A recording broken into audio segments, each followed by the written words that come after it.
ফতুয়া দেয় চা দোকানে বসে। আরে হুজুরের মধ্যে তো 13 ফেঁস, হ্যাঁ বেটা কয় হুজুররাই তো দেশটার মধ্যে ফেঁস লাগাইয়া রাখছে। এক এক হুজুর এক এক কথা কয়, আমরা কোন দিকে যাবো? না আপনি চা দোকানে বইয়ে থাকবেন, যাবেন কেন? এখানে আপনার একটু পরে বন দিব, চা দিব, বিড়ি দিব, টেলিভিশন চলতে আছে, নর্তকী না আছে, আপনি অন্যদিকে যাইয়া কিনবেন। আপনি এনে বসার থাকেন, লইরেন না, আপনি জাগাতে লইরেন না, আপনি বিড়ি খান বসে বসে। ফালতু কোথাকার বেটা, হ্যাঁ বেটা এনে বইয়ে বইয়ে বুদ্ধি দেন। হ্যাঁ আপনি কাকে বুদ্ধি দেন মিয়া? ফাজলামি করেন? কাকে বুদ্ধি দেন? কোন হুজুরে কি ফেস লাগাইছে? হুজুরদের ফেসে বইরা বিড়ি খান। যে হুজুরের একটা ফেস লাগাই রাখছে, আমার 2জন হুজুর আইয়া কইলো খাইতাম, আর 2জন আইয়া মানা করলো। আমগো ফেসে নিয়ে আপনি সুদ খান। আপনি যাই যে 30 বছর কিস্তি নিলেন, সুদ খান। আমরা হুজুরগো ফেসে পইরা, হ্যাঁ কথা বলেন না কেন? একটা সুদখোর বলুক, একটা কিস্তিখোর বলুক, বেটা আমরা এই ফেস লাগাইছি বেটা, তাইলে আপনি সুদ খান কেন? আপনি কিস্তি নেন কেন? বলেন মিয়া। একজন, আমি তো চ্যালেঞ্জ করে বলছি মিয়া, কেউ রাগ হইলে হোক বেটা, একটা বাবা যে তার ছেলেকে প্রতিষ্ঠিত করতে গিয়ে হয় চাকরি, নয় ব্যবসা, নয় বিদেশ আপনি করতে গিয়ে, যারা আপনারা 5 লাখ টাকা 12 লাখ টাকা সুদে নিলেন, কিস্তিতে নিলেন, যে হুজুর 12 লাখ টাকা সুদে কিস্তিতে নিয়া ফোলা বিদেশ ফাটাইছি, বাজারে দোকান নিয়ে দিছি, চাকরি লইয়া দিছি, তাইলে আল্লাহকে সাক্ষী রেখে আজকের এই হাজার মানুষ, অসংখ্য অগণিত মানুষের এই ভরা মজমায় এখানে দাঁড়াইয়া আপনি মাইকটা হাতে নিয়ে বলেন যে আমি 12 লক্ষ টাকা সুদ নিছি, কিস্তি নিছি, জিফুতের লাইগা জীবনভর ওজনে কম দিয়া মিথ্যা বলে বাটফারি করে টাকা রোজগার করে এই বিল্ডিং বাড়ি জায়গা জমি করছি জিফুতের জন্য, এই আশায় যে আল্লাহ যেন আমারে আখেরাতে জাহান্নাম থেকে মুক্তি দেয়, আল্লাহ যেন ফুল আগুনের উসিলায়, জিফুত বউ বাচ্চার উসিলায় যেন আল্লাহ জান্নাত দেয়, এই আশায় আপনি এত মিথ্যা বাটফারি সিটারি করছেন। এটাই উদ্দেশ্য কিনা? এনাই এখন আসে এনে ছবি উঠে আছে, এই মুরব্বী আইন না কেন? এনাই এখন এটা ভিডিও হইব এখন কর। হ্যাঁ তো তো গপ মারেন কেন? গপ মারেন কেন? হ্যাঁ জীবন মানে শুধু বিল্ডিং,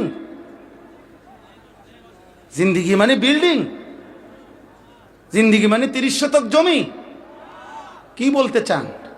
3 ফুট বিদেশ তো কি? 3 ফুট বিদেশ, ছেলেটা ইটালি থাকে তো কি? ইটালি তো বহুত মানুষ জন্মও নিছে। আপনার ফুট তো 28 বছর বয়সে না গেছে ইটালি, যাতে ফইলের তো ইটালি, হ্যাঁ যাদের জন্ম ইটালি, যার 14 গোষ্ঠী ইটালি, তে তো আরো বড় কপাল। আমনের যদি ফুট ইউরোপ থাকাতে আমনের কপাল এত বড়, ভাগ্য আমনের কপাল। তাইলে যার বাপ দাদা জন্মসূত্রে ইটালি ইউরোপ, তার তো পুরাটাই কপাল। তার নাকও নাই, চোখও নাই, ঠোঁটও নাই, মুখও নাই, পুরাটা কপাল। কপালের কারণে চোখ নাক কান হয়তো অন্য জায়গায়। পাগলামি করেন মিয়া। আমি বিদেশের বিরোধিতা করছি না, ইটালি হারাম বলছি না, ইউরোপকে হারাম বলি নাই বেটা, কিন্তু এক মুসলমান, এক ইমানদার আপনার জীবনের সফলতা, আপনার জীবনের সার্থকতা আপনি টাকা সম্পদ বিদেশ বিল্ডিং দালান ব্যবসাকে বললেন কেন? এটা না আমার বলা, এটাকে বলবেন কেন মিয়া? মুমিনের সফলতা আখিরাত, মুমিনের সফলতা জান্নাত, মুমিনের সফলতা ডান হাতে আমল নামা, মুমিনের সফলতা জাহান্নাম থেকে মুক্তি। আম্মা মান উতিয়া কিতাবাহু বিয়ামিনি, আল্লাহ বলছে যেদিন আমল নামা মুমিনের ডান হাতে দেওয়া হবে, ইমানদার একটা চিৎকার দিবে আর হাসরবাসীকে বলবে হা উমুকরাউ কিতাবিয়া, এই হাসরবাসী দেখো না, দেখো না আমার নাম জান্নাতীদের মধ্যে উঠছে।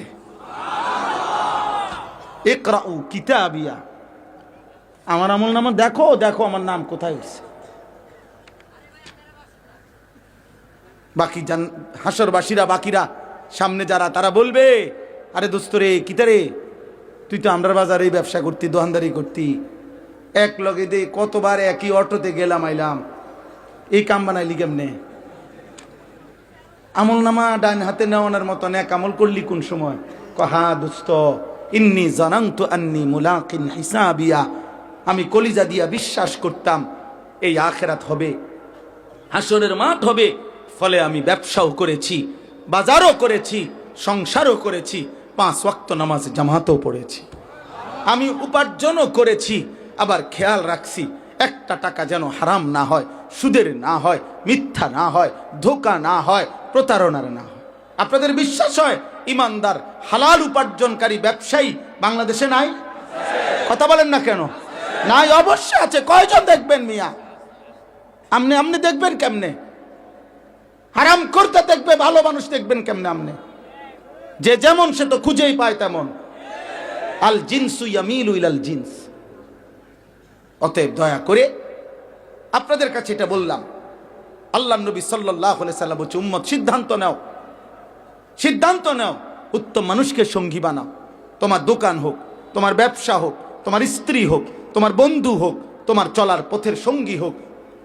যুবক ভাই, তোমাদেরকেও বলছি, আব্বা, জীবনের সবচেয়ে বড় ব্যর্থতা মনে রাখো বাপ, অসৎ সঙ্গ, মন্দ লোকের সংস্পর্শ। সমবয়সী সহপাঠী যদি চরিত্রহীন হয়, লম্পট হয়, নারী লুবি হয়, জিনা ব্যভিচারের দৃশ্যে অভ্যস্ত হয়, মদ করে, নেশা করে, গাঁজা করে হয়, কোনো মেয়ের সাথে হারাম প্রেম করে, হারাম সম্পর্ক করে, দোস্ত আমার হাত জোড় করে বলি, আব্বা, আমার নওজোয়ান সন্তান, আমার কিশোর ভাই, আমার যুবক ভাই, দোস্ত তোকে বলি ভাই, আমার ওই ছেলেটা তোরে নষ্ট করে দিবে।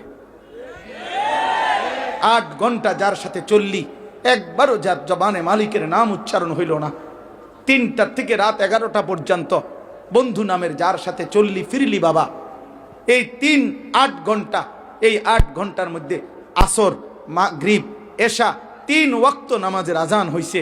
বন্ধু নামের এই শয়তান, বন্ধু নামের এই দুষ্ট একটা বারও তোকে বলল না, কিরে দোস্ত, তুইও মুসলমান, আমিও মুসলমান, চল না নামাজ পড়ে। ও কিসের বন্ধু? ও শয়তান। ও কি? শয়তান, শয়তান। আমি বললাম, যদি তাফসীর সুনির্দিষ্ট দলিল দেখতে চান, আমি দলিল দেখাবো। আমার কাছে তাফসীরের মধ্যে স্পষ্ট লেখা আছে, প্রত্যেক ওই ব্যক্তি মানুষকে যে পথভ্রষ্টতার দিকে নিয়ে যায়, তাকেও রূপকার্থে শয়তান বলা যায়। হ্যাঁ, বন্ধু নামের শয়তান, বন্ধু নামের শয়তান। অতএব অসৎ লোক, চরিত্রহীন যুবক, চরিত্রহীন কিশোর, ইমানদার ছেলেরা তোমাদের বন্ধু হইতে পারে না। কোন কাফের বেঈমান বন্ধু হইতে পারে না। ফেসবুকে অগণিত বন্ধু, অচেনা বন্ধু তোমার ফ্রেন্ড হতে পারে না বেটা। কোন ইহুদির বাচ্চা তোর বন্ধু হবে কেন? কোন খ্রিস্টানের বাচ্চা তোর বন্ধু হবে কেন? কোন হিন্দুর বাচ্চা তোর বন্ধু হবে কেন বেটা? কেন বন্ধু হবে বেটা? বন্ধু হইতে পারে না। সম্পর্ক থাকতে পারে, দুনিয়াবি প্রয়োজন, তার সাথে আমাদের চলতে পারে, কোনো অসুবিধা নাই। বাংলাদেশে আমরা কাউরে চলে যেতে বলি নাই। আমরা সংখ্যাগরিষ্ঠ মুসলমানের বাংলাদেশে সংখ্যালঘু হিন্দু অথবা সংখ্যালঘু অন্য কোনো মানুষকে আমরা চলে যেতে বলছি কোনোদিন? আমরা তাদেরকে বাধাগ্রস্ত করেছি বন্ধু? না। কিন্তু কলিজার সম্পর্ক, ভালোবাসা, হৃদয়ের বন্ধুত্ব, সেটা শুধু মুমিনের জন্যই হবে। ইন্নামা ওয়ালিয়ুকুম, আল্লাহ বলছে তোমাদের বন্ধু হবে আল্লাহ ওয়া রাসূলুহু, আল্লাহর রাসূল, ওয়াল্লাযীনা আমানু আল্লাযীনা ইউকিমুনাস সালাহ, আল্লাহ বলছে এবং যারা মুমিন নামাজি তারা তোমাদের বন্ধু হবে। আল্লাহ আমাদেরকে বুঝ দান করে। এবার আসেন এই আয়াতের অংশটা শেষ করি। এই আয়াতের মূল বক্তব্য হলো, রাসূলুল্লাহ সাল্লাল্লাহু আলাইহি সাল্লামের জামানায় মক্কার কুরাইশদের একজন সর্দার ছিল, উকবা ইবনে আবি মুআইত তার নাম। এই কাফের সর্দার মক্কার সর্দারদের মধ্যে সম্ভ্রান্ত সর্দার ছিল, অনেক ধনী ছিল, অনেক বড় ব্যবসায়ী ছিল। সে নিয়মিত মক্কার বাহিরে দূর দূরান্তে ব্যবসা করতে যাইত। আর 2 মাস, 3 মাস, 6 মাস, 1 মাস 15 দিন পরে ব্যবসার থেকে যখনই ফিরে আসতো মক্কায়, তো মক্কার সম্ভ্রান্ত ব্যক্তিদেরকে সে মেহমানদারি করত। তার একটা অভ্যাস ছিল নিয়মিত। এটা এমনিতেই আরবের মেহমানদারি প্রসিদ্ধ, তো তার মধ্যে মেহমানদারির গুণ ছিল। উকবা ইবনে আবি মুআইত, তো সে করছে কি, একদিন ব্যবসার থেকে আইসা সবাইরে যে দাওয়াত দিছে তার বাড়িতে, আমাদের প্রিয় নবী সাল্লাল্লাহু আলাইহি সাল্লাম তিনিও যেহেতু কুরাইশের সম্মানিত ব্যক্তি, তো নবীজিকেও দাওয়াত দিছে। নবীজি আসছেন তার ঘরে। আসার পরে সবাইকে যখন খাবারের দস্তরখানে বসাইছে, সবার হাত ধোয়াইতেছিল, আল্লাহর নবী তখন হাত ধুইতেছিলেন না। তো উকবা ইবনে আবি মুআইদ বলল, মুহাম্মদ হাত ধুইতেছ না কেন? তখন আল্লাহর নবী সাল্লাল্লাহু আলাইহি সাল্লাম বললেন, চাচা যতক্ষণ আপনি আমার কালেমা না পড়বেন ততক্ষণ আমি হাত ধুবো না, খানাও খাবো না। উকবা ইবনে আবি মুআইদ চিন্তা করছে, আমি কুরাইশ, আমার আজীবনের পরিচিতি সুনাম যে মেহমানকে আমি মেহমানদারি করি, আমি মেহমান নওয়াজ। আজকে যদি মুহাম্মদ না খাইয়া আমার বাড়ির থেকে উঠে চলে যায়, তাহলে গোটা আরবে আমার বদনাম হবে যে উকবার বাড়ির থেকে মেহমান না খাইয়া চলে গেছে। তখন উকবা ইবনে আবি মুআইদ তার মেহমানদারির ঐতিহ্য ধরে রাখার জন্য নিরুপায় হয়ে কালেমা পড়ছে নবীজির সামনে। সুবহানাল্লাহ, ফোন রাখেন না, আর রাখেন না, সুবহান, শুনেন না, কথা শেষ হোক না। তো এরপরে নবীজি সাল্লাল্লাহু আলাইহি সাল্লাম খানা খাইছেন। খানা খাওয়ার পরে নবীজি বিদায় নিছেন। এইবার এই উকবা ইবনে আবি মুআইদ, ওই আরো মেহমান আছে না, এই বাকিগুলা তো কাফের। এই বাকি কাফেরদের মধ্যে উবাই ইবনে খালফ, এই নিকৃষ্ট কাফের, যে উমাইয়া ইবনে খালফ, হযরত বেলালের যে মনিব, এরা ভাই। এই উবাই ইবনে খালফ, এই বেঈমান সাথে সাথে উকবা ইবনে আবি মুআইদকে ধরছে, হাত চাইপা, বলছে, দোস্ত তোর লগে আজগা আমগো কতদিনের বন্ধুত্ব? কয় যে এই ছোটবেলার বন্ধুত্ব, ল্যান্টাকালের বন্ধুত্ব, মানে ছোটবেলার থেকেই কি বন্ধুত্ব আমরা।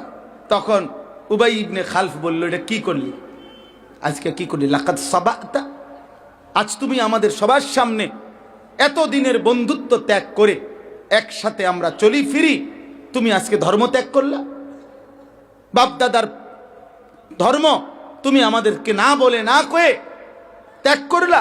তাইলে এতদিনের বন্ধুত্বের কি মূল্য আছে?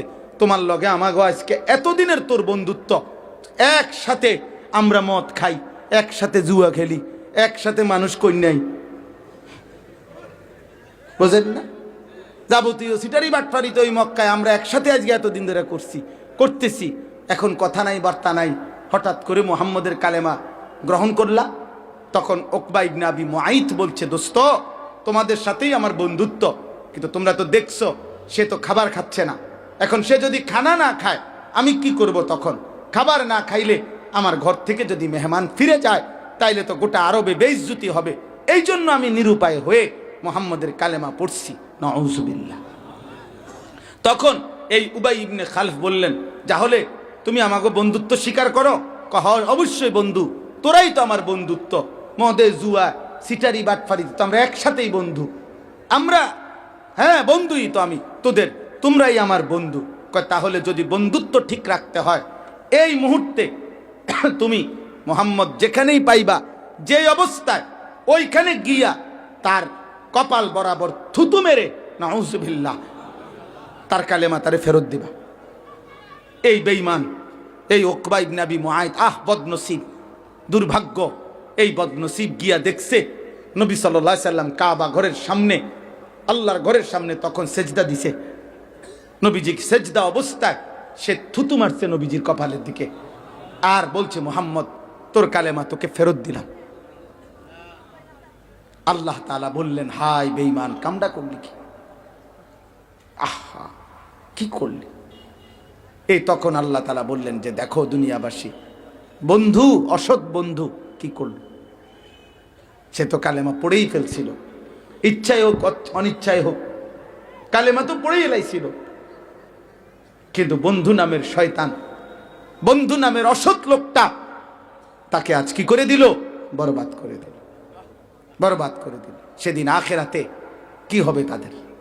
এই তখন এই কথাইটা, এই প্রেক্ষাপটটা, যে এই অসৎ বন্ধুত্বের কারণে যারা আল্লাহর নাফরমানি করলো, নিজেদের জাহান্নাম তৈরি করলো, তারা হাসরের ময়দানের দিন কি করবে, এই অসৎ বন্ধুত্বের আফসোসে এই কথাটা আল্লাহ এখানে তুলে ধরছে।